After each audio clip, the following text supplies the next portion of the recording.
আমাদের এখানে এক জনসমাবেশ ছিল, নির্বাচনী জনসমাবেশ, যেখানে আমাদের নেতা এবং আগামী প্রধানমন্ত্রী জনাব তারেক রহমান উপস্থিত ছিলেন। উনি যে স্নেহ এবং ভালোবাসার সাথে উনার ছোট ভাই বলে ধানের শীষ ধরিয়ে আলিঙ্গন করে আমাকে এলাকাবাসীর মাঝে দিয়ে দিয়েছেন।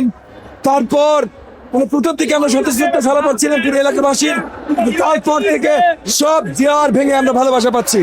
ইনশাআল্লাহ আমরা আশাবাদী 12 তারিখে বিপুল পরিমাণ ভোটে আমরা এখানে জয়যুক্ত হব। আমাদের প্রত্যাশা এবং বিপুল পরিমাণ ভোটে এই এলাকায় জয়যুক্ত হওয়া, শুধু এলাকায় না পুরো দেশে ইনশাআল্লাহ ধানের শীষের জোয়ার বয়ে যাবে। অনেকে পজিশন পরিষ্কার করেছে যে নারীরা কোনো গুরুত্বপূর্ণ জায়গায় থাকতে পারবে না, সরকার হোক, দল হোক, আর অন্য কোনো ব্যবস্থাপনা হোক। এরপর কি পজিটিভ কথা বললে এগুলোর কোনো দাম নেই। এগেন আমি কাউকে নিয়ে নেতিবাচক কথা বলতে চাই না, কারণ এখন আমরা নির্বাচনের প্রচারণে আছি। আমাদের কাজ জনগণের জন্য কাজ করা, কারণ নিন্দা জানানো না। আমরা আমাদের কাজ করে যাচ্ছি।